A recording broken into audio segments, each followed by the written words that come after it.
All right, that's enough of that. Good. Hey, everybody. Hey, everybody. How you doing out there? Hey, everybody. Welcome to Wednesday Night Live. I don't have a better title. Rob's Daily Show. Rob's Daily Show. Wow, that's Daily Show sucks. the Schmally Schmo. How are we? We are doing. We're doing. What was that? What the heck was that? The cat sneezed. He's got ice cream on his nose. Checking with Cat Cam. He's got ice cream on his nose. Hold on, he's got ice cream on his nose. Hold on. Buddy, come here.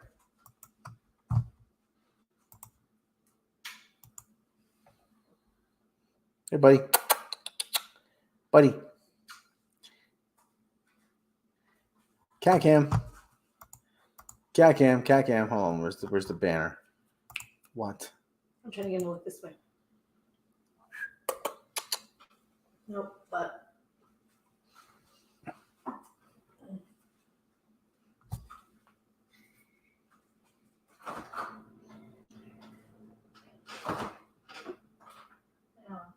How you doing? Here's the Winja. There he goes. He's trying. You don't eat the camera, buddy. You don't eat the camera. You don't. Where's he going? I'll spare the indignity of the other cat. How's it going, everybody?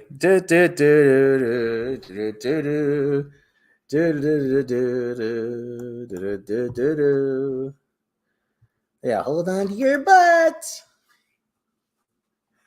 How dumb is that? How dumb is that? Hey, everybody, it's Wednesday night. I don't have any other news.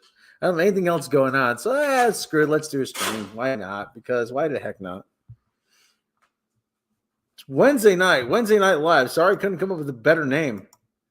But, well, Wednesday Night Live with the, you know.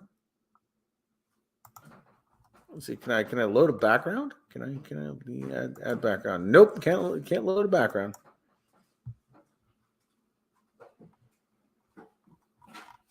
Can't load a background. That's a bummer. So how is the one of you doing?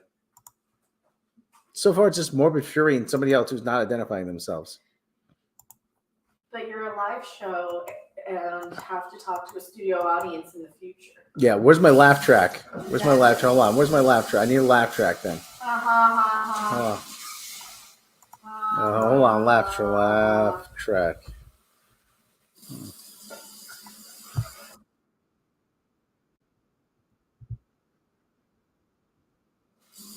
There we go. Hold on. Let me hold on to your butts. I'm brewing more tea. I got laugh track. My instance. Yeah, you can't relax. So I'm making tea.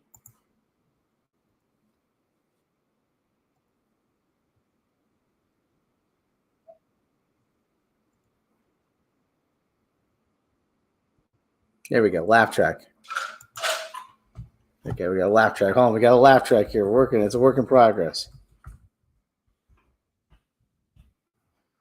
It's a work in progress, people. So what's going on in the news today? So we don't know what's going on in the news today. I'm working on getting myself a laugh track Bradley first. Cooper got accused of doing a thing. Yeah, Bradley Cooper's got accused of doing Jew face, whatever that means.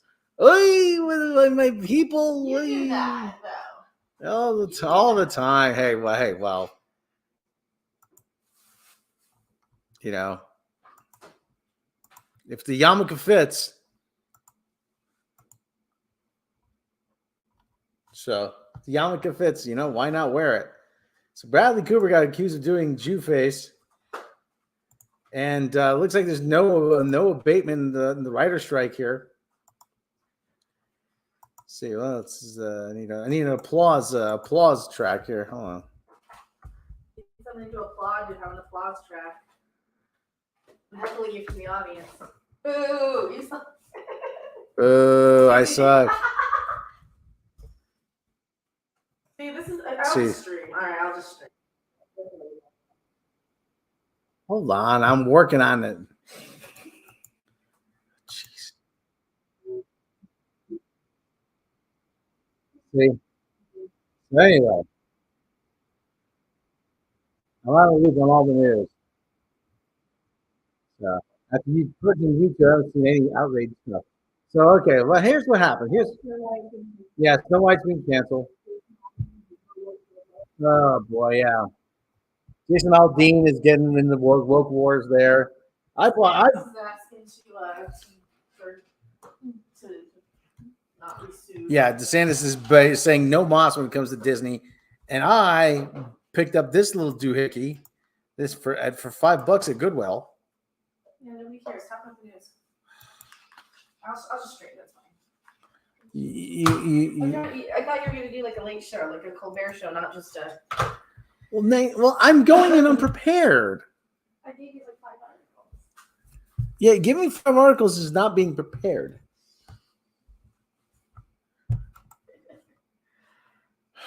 All right. You do this all the time underneath that. Yeah, well, I have people to bounce off of though. So okay, so the writers. Let's start at the top. The writer's strike. Writer's strike has no signs of abating. Okay. Writer's strike is it keeps going and going and going. Like the Energizer Bunny. TV staff minimum remains key sticking point, but some in WGA privately grumbled. Nobody asked for this. Now I am become the WGA destroyer of corporate greed. Writers Guild of America responded on Tuesday to the latest proposal from studios as sides continue to try to resolve the 3-month-old writers' strike. While the Alliance of Motion Picture Television Producers has made some concessions, including agreeing to provide streaming viewership data. Ooh, there you go. We can finally figure out how. I saw that. Finally figure out just how popular some of these shows are. Or not. The studio has not agreed to key demand for a minimum staff size for TV's writer's room. The AMPTP at first refused to even consider the idea, but in its latest proposal, it offered to give showrunners flexibility to hire a certain number of writers, depending on the budget of the show. The WGA, meanwhile, has continued to make it clear that it wants a fixed minimum staff for all shows. Well, that's actually you kind of want to know who you're working with, how many people you're working with here. The two sides may at odds on a host of other issues as well, but the TV staff proposal is shaping up to be a key hurdle in getting an agreement. WGA places premium on solidarity, but within the guild, there's been some private dissent over the proposal, with some showrunners telling Variety they think this it is the wrong fight and should not be the reason that the strike is prolonged. The guild includes 11,500 guild members, and in a group so large, it's natural that not everyone is going to see eye to eye on every issue. But Variety spoke with 7 writers of varying levels of experience, including several current and former showrunners, who were willing to explain that their opposition on the condition of anonymity. Several expressed concern that the guild's proposal would take authority away from showrunners. Nobody asked for this, said one prominent showrunner. Every showrunner I know is against this. It doesn't make sense to anybody. That did not make sense. That's right. Black Shaggy had more views than That's right. Black Shaggy had more views than show. Yeah. And the audience agreed.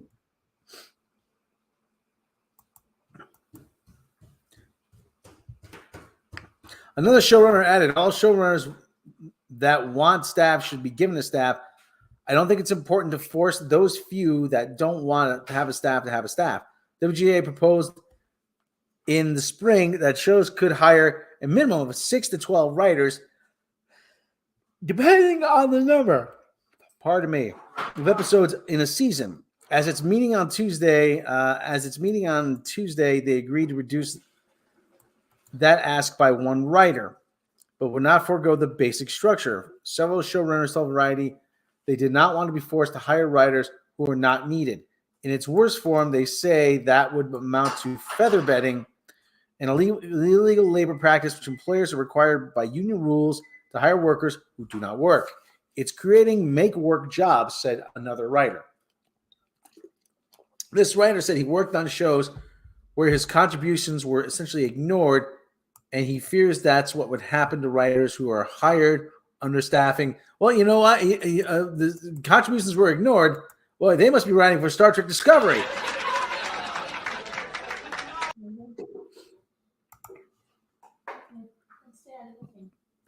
It's great. Okay, the writer said he worked in shows contributions ignored, and he fears that's what happened to writers who are also hired under a staffing mandate. Got a mandate. We got a mandate. How many producers are they allowed? As far as I know, an unlimited number. Yeah, the producers are the ones who are stealing all the money from everybody. Yeah. So, this writer said working shows was controversial, essentially ignore. Okay, mandate. It's an awful thing to go to work every day and know you're being paid to sit around and do nothing. Hey, that's the American dream. Are you kidding me? It actually doesn't help your career long term. It helped Alex Kurtzman's career. Yeah. He said, I think that people want these guaranteed jobs, but from my experience, they really don't. It's a poison chalice. What do you mean they don't? You want a job. Well, fuck these people. They want a guaranteed job. I mean, let me get my chips here. That's professional. Oh, That's professional. yes, it is absolutely professional. This show. You're supposed to be better than Stephen Colbert and Trevor Noah. Listen, we're gonna. I'm not. You're not better than This- Trevor Noah. This show brought to you by Lay Stacks. Lay Stacks. You can't eat just one. When you want a double chin, reach for Lay Stacks. That's what we're talking about.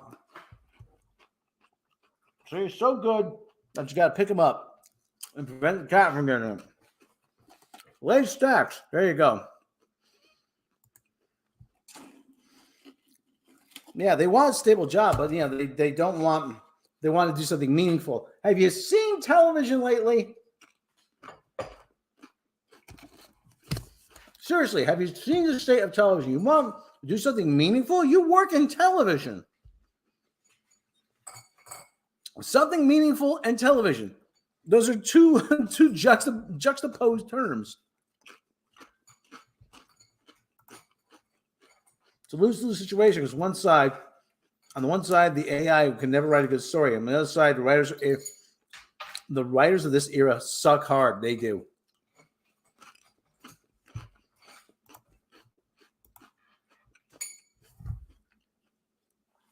The WGA also wants writing staff to be guaranteed 3 weeks of work per episode. And that half the staff is employed throughout the production. In addition, the Guild is seeking 20% increase in minimum compensation for writer producers. The Guild argues that mandating these parameters is essential to preserving the writer's room from studio cost cutting. We will not give up on any of those principles, Chris Kaiser, the co-chair of the negotiating committee, told Variety in an interview in June. Without any one of them, the whole thing falls apart. With notable exception of Yellowstone creator Taylor Sheridan, no one has been willing to publicly oppose the idea of mandatory minimum staff. The WGA has stressed the importance of solidarity during the strike, and some fear being branded a traitor to the cause. Supporters of the proposal have argued that showrunners are facing pressure from studios to get by with as few writers as possible. Again, have they seen Star Trek Discovery? They're already getting by with few writers. That's copying Alien. Yeah. Hey, write me a Star Trek Discovery show that copies Alien, and that's what they did.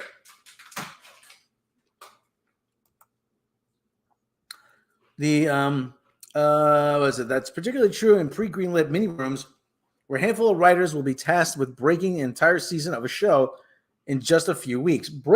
What they mean by break story, they just toss out ideas. Yeah, and that's why we get that jumbled mess like Discovery. Yes. Or She-Hulk. Oh, we're breaking story. Yeah, you're breaking story, all right. Break is not you're breaking it, and you're breaking it again, and you're breaking it, and you're. Hey, here's an idea. How about get somebody like Straczynski from Babylon 5 who Nice. has the scripts. Why don't they have like a writer like that have a show, before they go in and have it written, before they have it. He's because he's too good. Well, no, like to somebody like that, they could have somebody who has like, hey, I've got like 5 seasons of something. I'll map that as something. Mhm. Here's all my stuff. Yeah, But they don't want to find somebody like that. Yeah, one guy did. A guy named Olin Rogers for the show Final Space, but they canceled after 3 seasons. Well, there we go. The WGA proposal is intended to codify the room size that has been standard for most shows for decades. It is not acceptable for companies to just say, well, we now want you to do all the work with fewer people in a small amount of time. And that's fine. Ellen Stutzman, the Guild's chief negotiator, told Variety earlier this year. That's a major problem for television writers. Some opponents of the proposal say they haven't heard from showrunners who have this concern. Others acknowledge, others acknowledge the validity of the issue, but say the proposed solution is misguided. Several said that the showrunners will likely end up just hiring their friends for no-show jobs. Well, Alex Kurtzman already does that. Mm-hmm. And then This is the producer. This is the Kurtzman model. Now we have Alex Kurtzman already broke JJ and all those people. Yeah, Alex Kurtzman and JJ already do that. They hire their buddies and they for no-show jobs. And they put them as producers, though. Yeah, whatever. So they want the writers to have the same back end, grease as the producers, huh? Just bang the producers on strike. Just bang out whatever, it doesn't matter. For broadcast shows, which typically had 22 episodes, WGA would mandate minimum 12 writers. Most shows already exceed that threshold, according to showrunners who spoke to Variety. On streaming and cable, where seasons can run 8 to 10 episodes, the Guild will mandate 7 or 8 writers. I don't need that many writers, said one showrunner who was working on such a show until the strike began. I don't want some people coming in who have been mandated. If I'm forced to hire 2 or 3 more people, they will all be seen as a burden by other people in the room.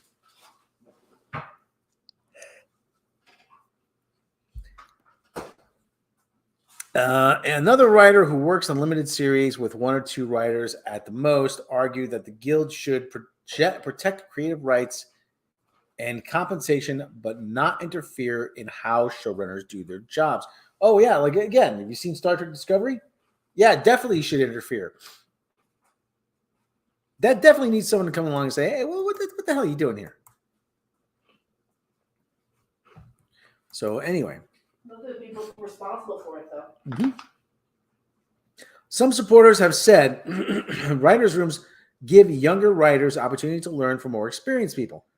But opponents have countered that may not be appropriate for all shows. Not all hospitals are teaching hospitals, one said. Another showrunner argued that if you're Star Trek Discovery and you have someone like, who was the guy? The writer guy there? The writer guy that they fired from Discovery because Walter Mosley. And they all said, he said a bad word. I'm telling. You're gonna get fired. I'm gonna get you fired. I'm like, Walter Mosley, like, he's a writer. He's like, I don't need this. I think it's Walter Mosley, like, hey, with you. I'm a Pulitzer Prize winning novelist there. I got my stuff's been. They can't hear a profanity. Yeah, they're so sensitive they can't hear profanity. But they rip people's eyes out and gore and blood. But they can't hear that coming from. Another writer who works in the limited series, 2 other writers argued, the Guild should protect creative rights and compensation, but not interfere with showrunning. Oh yeah, it's the wrong fight. The writer said. Some supporters. How long is this? Long. Yeah, it's longer than I thought. Yeah, we got content. Yeah. Another showrunner argued there are creative reasons why writers' rooms might not work for every show. In some cases, the challenge is establishing a clear authorial voice. This person argued, and having too many cooks would make it more difficult. Again, Star Trek Discovery. When you think of some of the most creative, daring shows on TV, many of them have been written by a single writer. The showrunner said, the more distinct the voice is, the better the show becomes. The WGA itself has lauded the creative achievements of solo writers. The Guild gave an award earlier this year to Mike White, the solo writer of White Lotus. The Guild has also given awards recently to auteur-driven shows, including Chernobyl, The Queen's Gambit, and The Mayor of Easttown. Solo writers are the norm in the UK, which has recently produced Fleabag and I May Destroy You, two quickly acclaimed shows by Phoebe Waller-Pemberton and Michael Coyle, respectively. What's going to claim me, though? They just bought a bunch of articles. Yes. They had a bunch of bots. Phoebe Waller-Pemberton. Each project is very different. Experienced showrunners know their needs on each project. The showrunner said, I want to be in charge of my own show. I don't want to have my union telling me how to run my show. On the picket lines, the support for their idea is easy to find. Many writers carry signs saying room size matters. Oh, it does now. That's not what I heard. I heard about how you use the room. Hey, Chef, how you doing? So,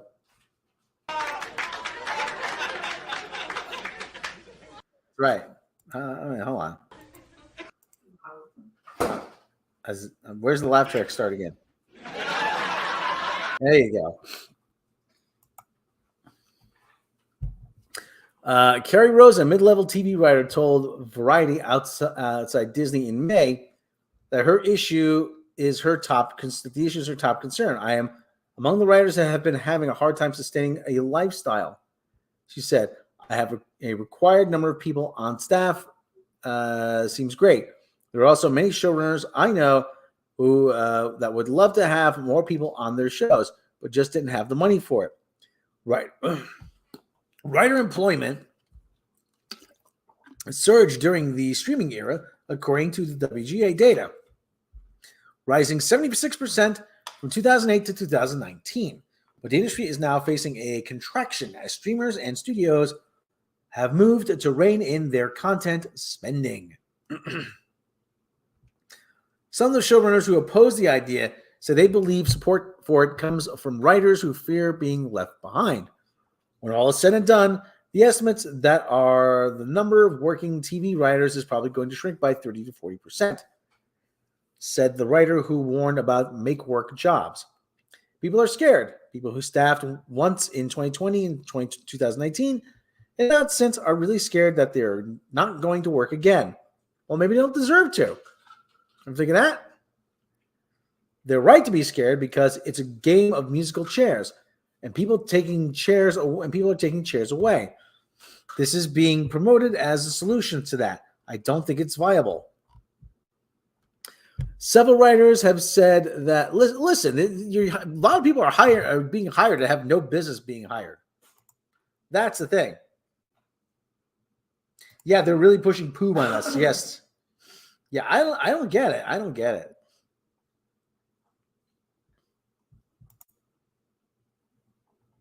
I really don't get it. I really don't get the whole poob thing.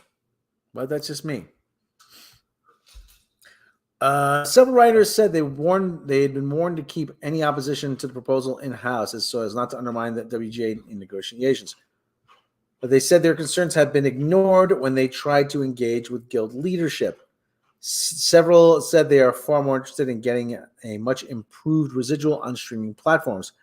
The only issue that should be going on in a strike is money, money, money, said the first showrunner, who argued that withdrawing the staff proposal would help create momentum to get a deal. A seventh writer said he hoped the leadership got the message that strike should not be prolonged over staffing minimums. This is not the reason we should remain on strike, he said. I hope they're willing to drop it to get things that actually matter.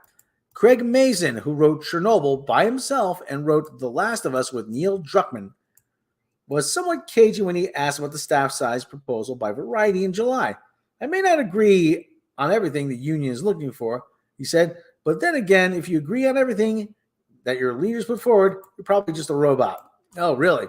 The Drucker, the guy who works with the Drucker. May not agree with everything. Neil, I really have a thing for muscular women, Druckmann. Hey, let's take a look at the cat cam. There he is. There's my buddy. There's my buddy Zabamofu. How you doing, buddy? How you doing? How you doing, buddy?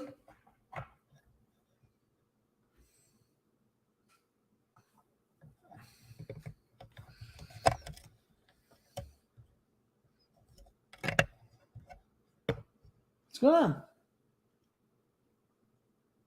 on? No? Okay, he's not interested. There's Naranja.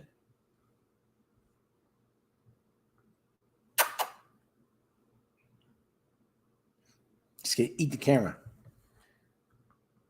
More cacam. All right. So there you go. I don't think the strike's gonna be ending anytime soon. They don't seem to know what they what they want, but they don't seem to be any closer to getting what they want. Again, how do we know these shows actually have writers? How do we know? Have you watched TV lately? Doesn't seem like it.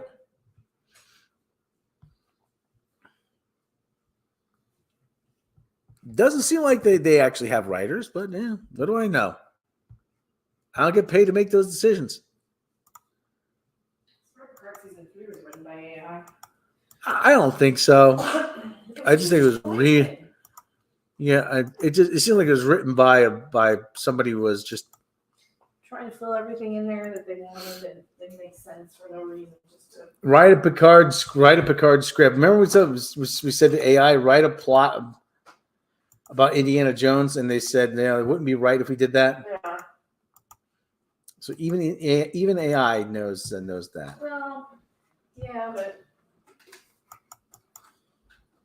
I don't believe it. No. It seemed too. Seems like parts of the war stuff seemed like it was written as just fanfic as somebody who wanted to do funny war stuff. So I'll do funny. Yeah. Paying humans looks good on paperwork. Yeah, probably does. Yeah, you're right. I don't doubt that. All right, let's see. What else we got here? What else we got? We got something else. We got something else. We got something else. We got something else.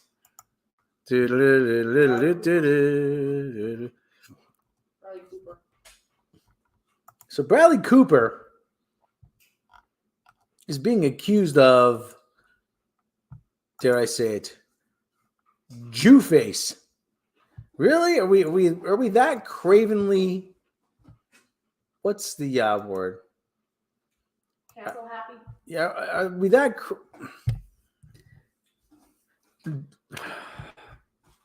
Or that offendable? Yeah. Or that easily offendable? Are we that easily offended?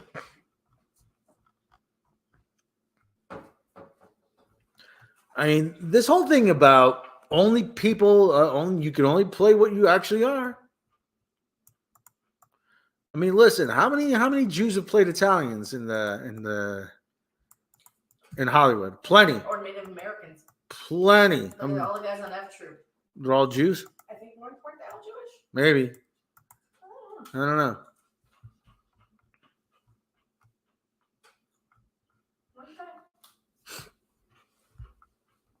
Bradley Cooper accused of Jew face over fake nose, and Maestro Leonard Bernstein's children defend the prosthetic. Oh, that's good. Some on social media criticized the film, which Cooper co-wrote and produced and directed, after Netflix dropped a trailer of the biopic. Biopic or biopic? What a biopic this one. Oh, Biopic. Why not? Bradley Cooper is facing mounting backlash over his use of a prosthetic nose as depiction of a composer. Well, listen. Then you gotta lambast anyone who's played Cyrano de Bergerac. Then they say it's because it's an ethnic trait, which yes, but I mean, yeah, they will legit find anything to be outraged about. The addiction is real. I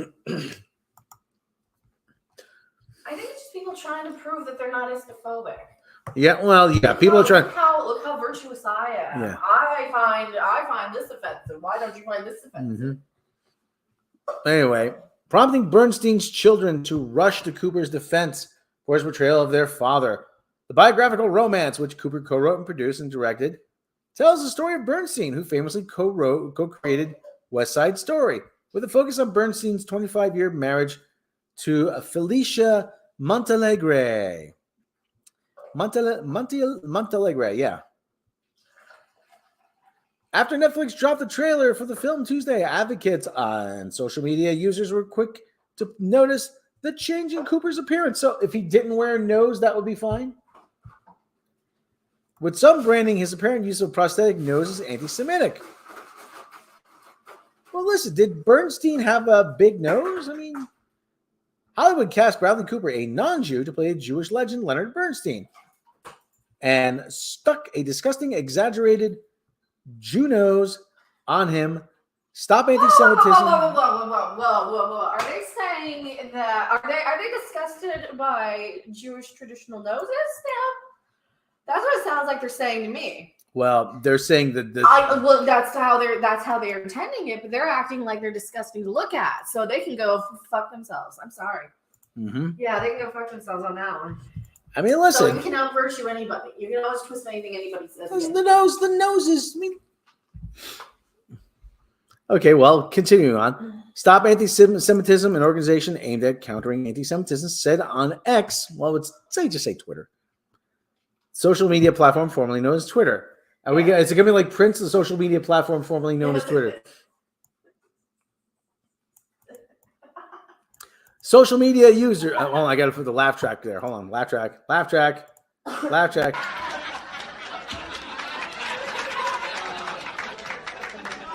There you go. So there you go.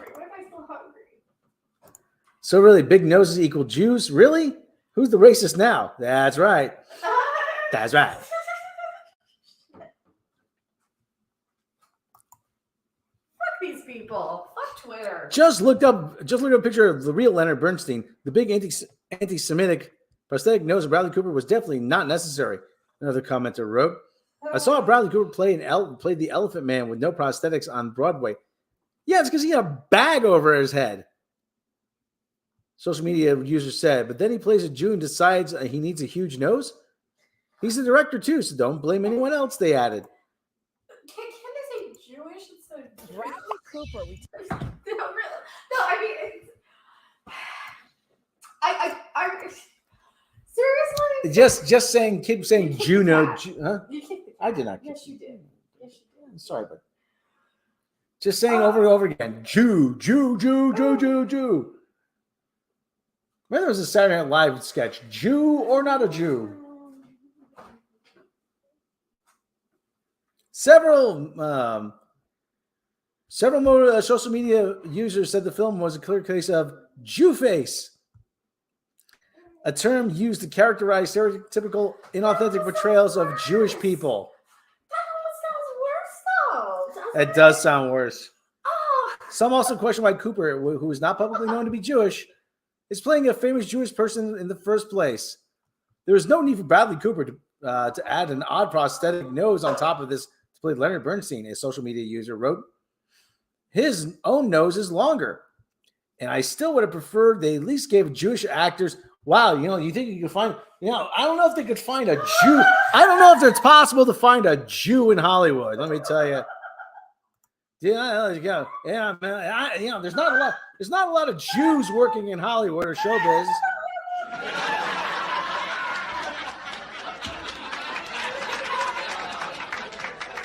I hate the internet. Really? I hate the internet.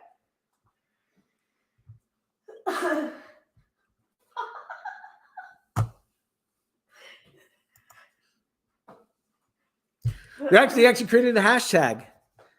Social media user wrote, his own nose is longer. I still prefer to at least give Jewish actors a chance before automatic. Where have you been for the last 60 years? I thought they were being blamed for running Hollywood. I thought they were blamed for running, yeah. I thought it was like everybody in Hollywood is Goldstein, Goldberg, Goldman, Silver, Irish Schlumberger, whatever. This is unreal. Fabricate outrage, yeah. First, the conspiracy theories say that the Jews run Hollywood. Now they're saying there's not enough Jews in Hollywood. Which is it? You know Give what? it to- I'm about one crazy article away from putting on blackface and singing "Mammy" myself. Right? The user adding the hashtag Jewface. How I love you. How I love you. Come on, I'm getting there. Like one crazy article. Oh, there's Bernstein right there in 1983. Oh, this is a handsome man. Handsome older man. Look at that. There he is. Yeah, let's see. Bradley Cooper. Okay. All right. All right. That's just to try and elongate the shape of his face. Yeah, well. Yeah, okay. I don't see anything wrong here. That's just okay. Well, there's a younger. It looks like he has a prosthetic chin too. Yeah, it does look like he's a prosthetic chin. Yeah. Are they going to complain about his chin? Yeah, they are. They are. Bernstein's children issued a statement in defense of Cooper, saying that he included them in his journey to play Bernstein, who died in 1990, and that the misunderstanding. Bernstein breaks their heart, and the misunderstanding breaks their hearts. It's true, Leonard had a nice big nose, the statement said. Bradley chose to use makeup to amplify his resemblance. And we are perfectly fine with it. We are also certain that our dad would have been fine with it as well. The statement went on to characterize the complaints as disingenuous attempts at to bring a successful person down a notch, a practice we observed all too often and perpetrated on our own father. At all times, the making of this film, we could feel a profound respect and, yes, love that Bradley brought to this portrayal of Leonard Bernstein and his wife, our mother Felicia. The statement said, Cooper and Netflix did not immediately respond to a request for comment from NBC's Today Show. Comedian Sarah Silverman highlighted concerns about, Sarah Silverman, you're going to Sarah Silverman. Well, she is the authority on all things Jewish in Hollywood because she's the only one. Apparently, she's the only other working Jew in Hollywood.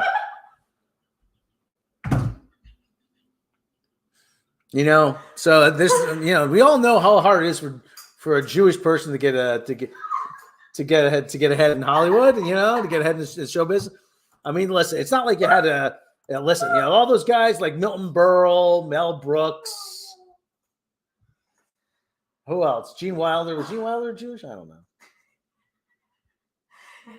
I usually just assume it's George Burns. Well, I mean, we were living in Nancy Walker, so on my grandmother's side. So. Oh, God. J.J. Abrams. I'm pretty sure. It's not like those guys were and are successful. Hey. Well, he's still successful. Jack Benny, Danny Kaye. I mean, geez. Yeah, those guys never amounted to anything. Yeah, they never did. Yeah, I mean, yeah, geez.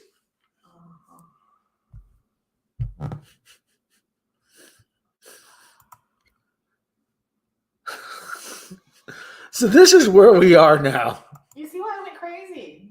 The Klingons are a boy band in space, and there's not enough Jewish actors in Hollywood to play Jewish puppets. So the film is a long tradition of non-Jews playing Jews. Oh, like what you mean like Charlton Heston when he played Moses?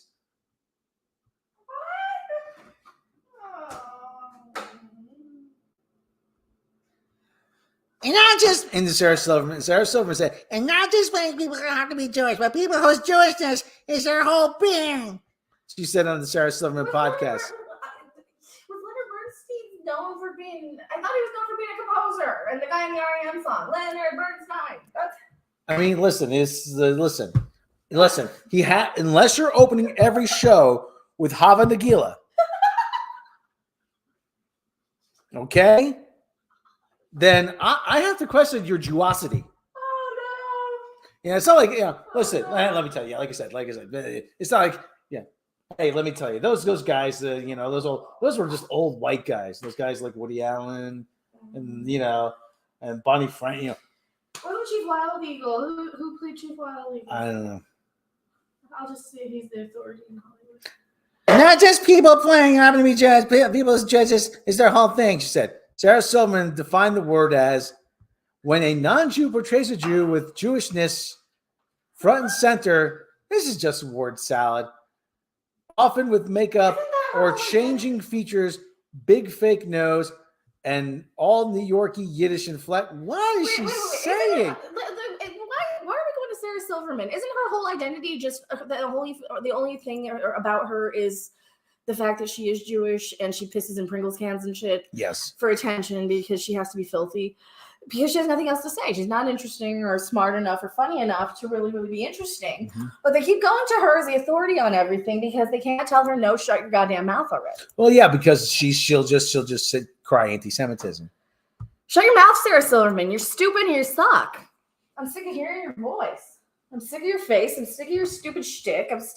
And that's nothing to do with your ethnicity. In a time when the parents' representation seems so essential and so front and center, why does ours constantly get breached? What are you talking about? There was a time where there were nothing but Jewish people in show business. Holy cow! What are you talking about? That's like white people saying there's not enough white people in Hollywood, right? Am I off the mark by saying that? That'd be like me saying, there's not enough white people in Hollywood. Famous Jewish actors: Mila Kunis, Natalie Portman, Scarlett Johansson, Ashley Tisdale, Rashida Jones, Sarah Michelle Gellar, Kate Hudson, Jennifer Connelly, Michelle Trachtenberg, Amanda Bynes, Allison Brie, Evan Rachel Wood, Juliana Margulies? Really? Oh. Diana Agron, Gal Gadot, Lisa Kudrow. And that's just actresses. What are you talking about? You weenie, needy Carrie Fisher, Sarah Jessica Parker, Barbara Streisand, Billy Crystal, Gwyneth Paltrow, Adam Sandler, Marilyn Monroe. Really? Oh, she probably converted later. Allison Hannigan, Rachel Bilson, Sean Penn, Amanda Bynes, Ashley Tisdale, Emma Rossum, Zac Efron, Winona Ryder, Robert Downey Jr. Robert Downey Jr.? Oh, okay. Steve Guttenberg, Elizabeth Banks, Shia LaBeouf, Alicia Silverstone, Lenny Bruce, Bob Dylan, James Franco. Really? Oh, okay. Adam Levine. You don't get more Jewish than a name like that. Evan Rachel Wood, Jennifer Goodwin, Jake Gyllenhaal, Deborah Messing, Laura Pepron, Brooke Burke-Charvet. There's not enough white people in Hollywood, Rob. Tina Louise, Harrison Ford, Where the fuck are you getting off? She's just mad. She's like 57th down on the list. That's why. Yeah, she's 57th down on the list. Where the fuck do you get off complaining about representation? If anything, Jewish people are overrepresented in Hollywood. Paul fucking Newman.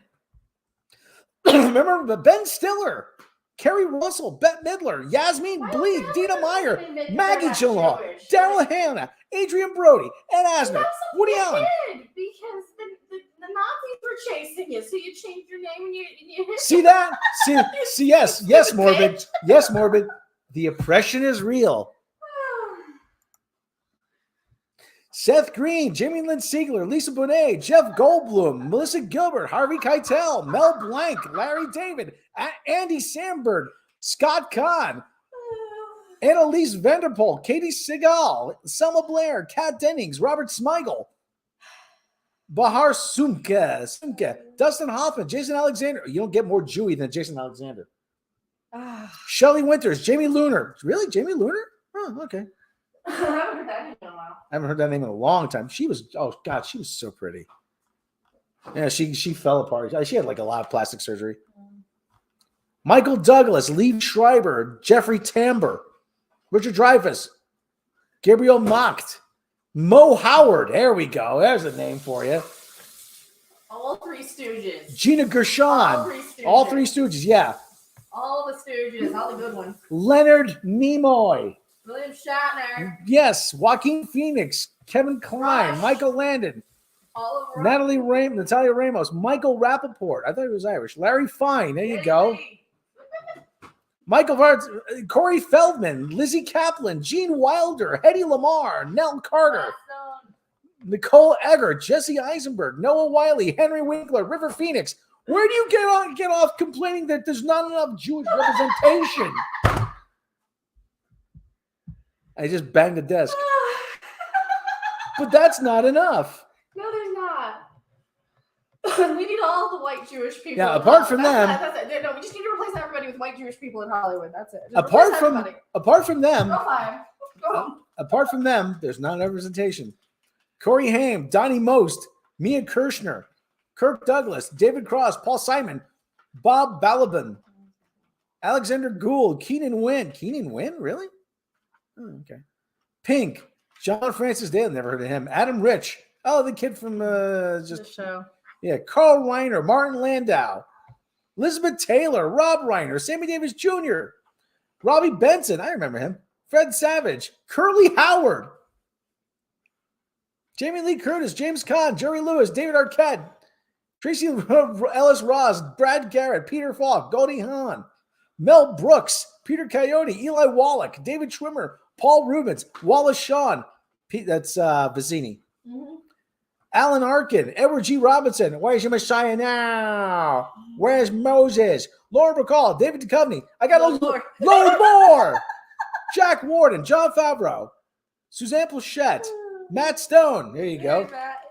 Simone Signore, John Hausman, Paul Rudd, John Landis, Daryl Sabara, Jane Seymour, Rob Schneider, Ron Perlman, Peter Lorre, Paul Mazursky, Paul Michael Glazer, freaking Starsky, Theodore Bickel, Shem Howard, Lee Grant, Ellen Barkin, Jennifer Jason Lee, Matthew Broderick, Jerry Seinfeld, Kira Cedric, Paul Abdul, Kevin Pollak, John Stewart, Mel Torme, David Paymer, Stephen Tobolowsky, Rosanna Arquette. Oh, I used to love her. Harry Shearer, Frank Oz, Ali Sheedy, Nikki Reed, Albert Brooks, Christopher Guest, Hank Azaria, Danielle Harris, Jason Schwartzman, Rashida Jones, Walter Matthau, Carol Kane, Dinah Shore, Adam Goldberg, Melvin Douglas. Who's Melvin Douglas?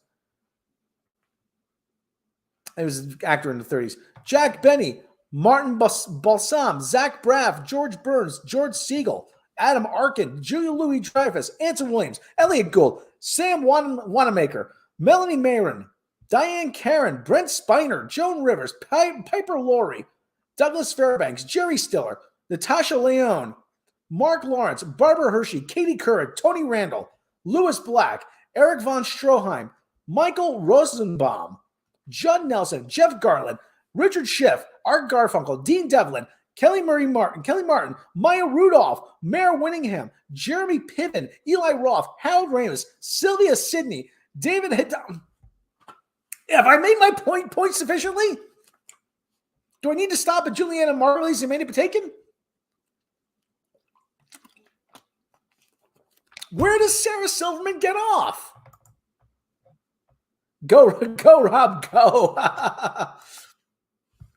Mandy Patinkin, Jessica Walter, Harvey Firestein, Jennifer Gray, Paul Reiser, Charles Grodin, Leslie Ann Warren, Lawrence Harvey, Adam Brody, Ann Mira, Robert Klein, Richard Mazer, Larry Miller, Marley Matlin, Scott Glenn, Richard Kind, Load Moore, Jonah Hill, Vic Morrow, Harvey Korman, Lee J. Cobb, Don Rickles, Al Franken, Ken Olin, Phil Silvers, Hal Linden, Mayim Bialik, Deborah Winger, Paul Lucas, Madeline Kahn, Alex Borstein, B.B. Newworth, Gary Shandling, Jack Klugman, Oscar Madison himself, Ben Foster, Sid Caesar, Red Buttons, Anton Yelchin, Amy Irving, Lisa Edelstein, Lainey Kazan, Patricia Arquette, Susan Strasberg, Julie Kavner, Rodney Dangerfield, Jack Albertson, Richard Lewis, load more.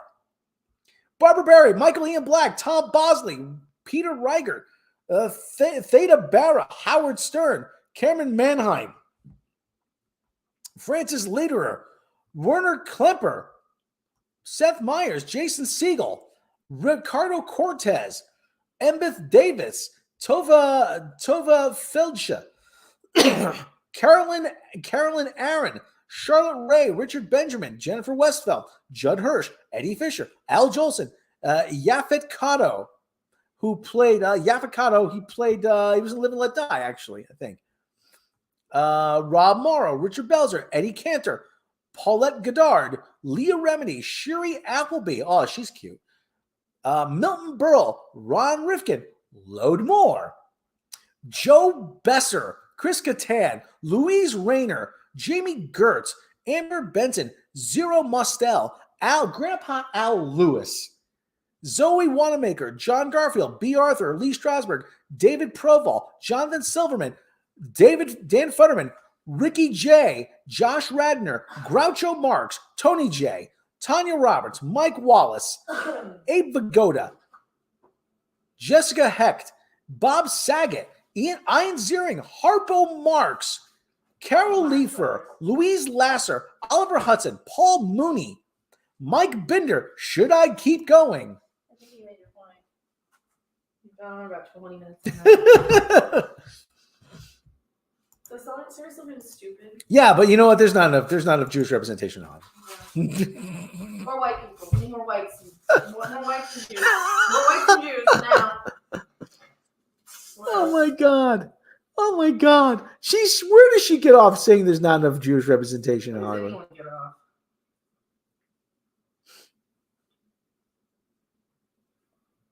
Listen, I don't begrudge people for getting work, okay? Listen.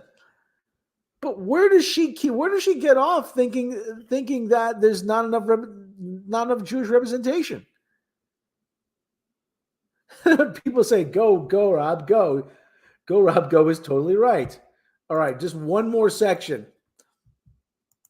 Hermine Gingold, Walter Koenig, Lorraine Newman, Ted Ramey, David Krumholtz, who's a comedian, Sam Jaffe, Marissa Jared Wanaker, Maria Sokoloff, Ione Sky, Kate Capshaw, Sherry Lewis, Judy Holliday, Simon Rex, Danny Strong, Josh Peck, Alan Rosenberg, Herschel Bernardi, Jackie Mason, Lindsay Sloan, Oded Fair, Leon Askin, Simon Rex, he's kind of cute.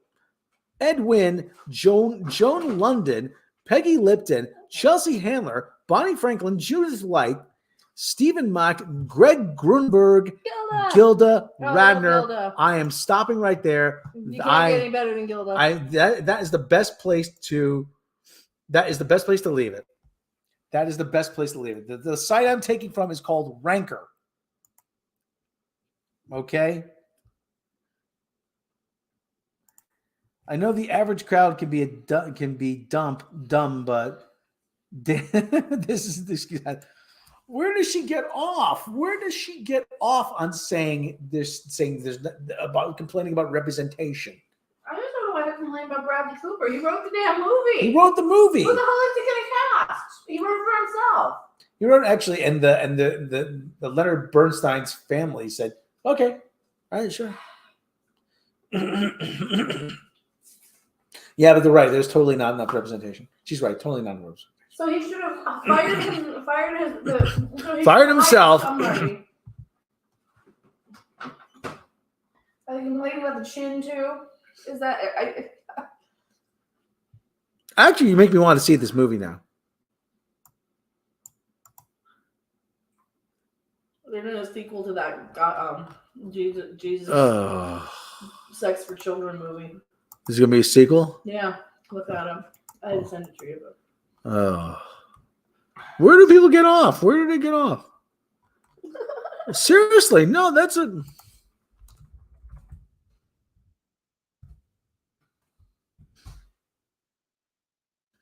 Yeah. Mm-hmm. Yeah. Well, they're saying would. Possibly teased. Possibly, yeah. In God Jesus, who plays the Jesus. They're teasing. She just wants attention. Well, Sarah Silverman, the game's starting to slow down. Okay. You know, she can't rely on her looks anymore. So she's gotta play. She did anyway, though. I mean, she was always kind of low, like about maybe a 6. She was maybe a 6. Coming from a 6. Coming from a solid 6 myself. She was maybe a 6. Yeah. But I had a friend of mine who said, "Oh, I love Sarah Silverman. Oh, she's got such a dirty mouth. That's so hot." I'm like, yeah, she's annoying though. If you're with Sarah Silverman, you'll stuff a sock in her mouth to shut her up. Like I said, Sarah Silverman I always point to is the only comedian I ever saw look scared on stage. Yeah, she was at the Video Game Awards. She said, She tried doing the whole thing. Yeah, welcome to the Nerd Awards, huh? Did she say something about what's the difference between Call of Duty 1 and 3? Well, Call of Duty 3 is when their girlfriend finally leaves them. Is that her joke? Shit, it probably was. She says, Call of Duty, you smell like duty. Really? What a 6-year-old write your material? I haven't been able to find the whole broadcast. She really said that? Oh, God, that's as bad as the other one.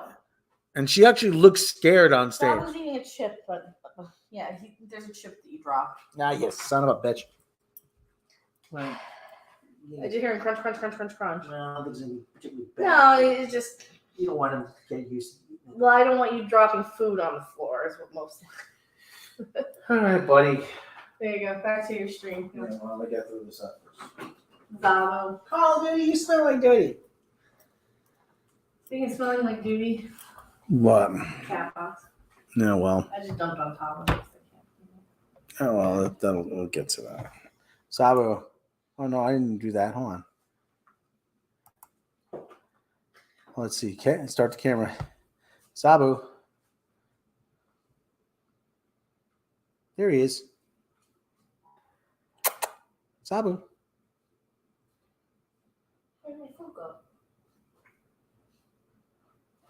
I have fortune. Buddy, Sabu. All right, we'll get back to your stream. Okay. He's looking all pathetic. I went to eat. She does have an annoying voice. Yeah. Oh, God. All right. I don't know what else to cover. NHL 24 got revealed today. That looks like fun. They have all kinds of new features. A wise woman once said, if I want to see myself on screen, I would become a streamer or a content creator. Oh, yeah. I love Madeline. Madeline Kahn was really good, too. Yeah. I really liked her. Oh, poor thing. Bros Cat just came back from vets, had radiation therapy. Oh. Cover minor league baseball. What's going on, baseball? Minor league baseball. I don't know. Well, minor league hockey. Well, the season hasn't started. So? Are they like running their shirts off anyway? They're not running with shirts off. Well, all I can say is the Yankees, New York Yankees need to fire Aaron Boone. They're not going to, but they really do need to fire Aaron Boone. I mean, listen, you have a team that's worth $1.5 billion, and you can't put a winner on the field. Seriously.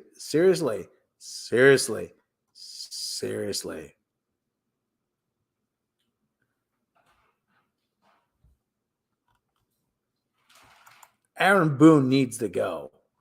He's needed to go. He's needed to go for a while now.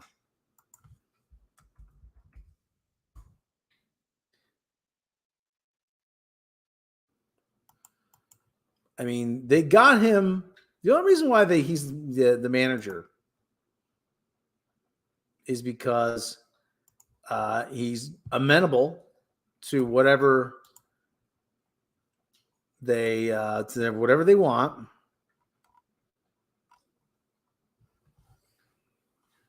He goes along with the analytics. He goes along with the front office. He gets results enough to tease fans, to make them think they're winning, but no longer.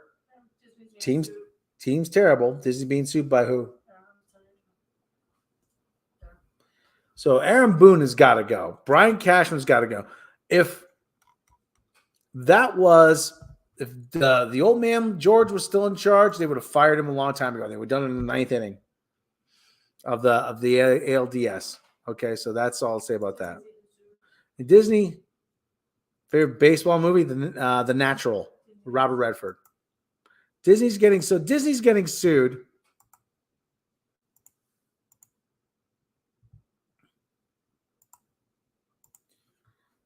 Disney, but yeah, TSG, which claims media giant used every trick in the book in Hollywood accounting book to hoard slate profits.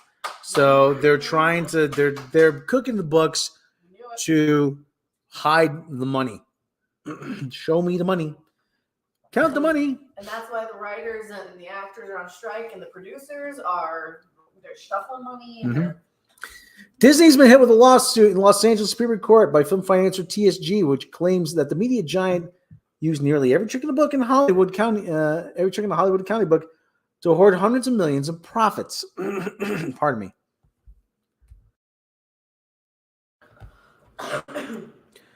Echoing Scarlett Johansson's suit over the release of Black Widow across movie theaters and Disney Plus in 2021, TSG contends that Disney made a number of movies aimed at feathering its own streaming nest. Read the lawsuit here. Warner Media, now Warner Bros. Discovery, faced similar legal blowback from longtime co-finance partner Village Roadshow over the day-and-date streaming release of The Matrix Resurrections and other films. I need a swig of water. TSG has spent $3.3 billion to help back up some 140 projects at Fox, which joined the Disney fold as part of the $71.3 billion acquisition of most of 21st Century Fox in 2019. TSG credits include Banshee of Inisherin, Avatar: Way of Water, and Bohemian Rhapsody, Deadpool, Grand Budapest Hotel, and The Shape of Water. The suit names 20th Century Fox Film Corporation and Walt Disney Company as defendants, referring numerous times to the studio entity as Fox, even though it's owned by Disney, is now called 20th Century Studios. Disney did not immediately respond to Deadline's request for comment on the suit. Distribution is the crux of the case, as it was with Johansson's complaint, which was brought by Bird Morella, partner John Berlinski, the same lawyer repping at TSG. After issuing a barbed statement attacking Johansson, Disney wound up settling with the star. Since the great toilet paper shortage, studios have overhauled long-established business practices in terms of film distribution. Specifically, the theatrical window has come under pressure as consumers have become accustomed to streaming and media companies pour billions into their services. In TSG's view, the changes have come at the expense of finance partners. This windowing of film distribution is designed to maximize profits for studios and for stakeholders like TSG by preventing one distribution revenue stream from cannibalizing another, the lawsuit says. When windows are collapsed one on another, however, the studio and its investors miss out on significant potential sources of revenue.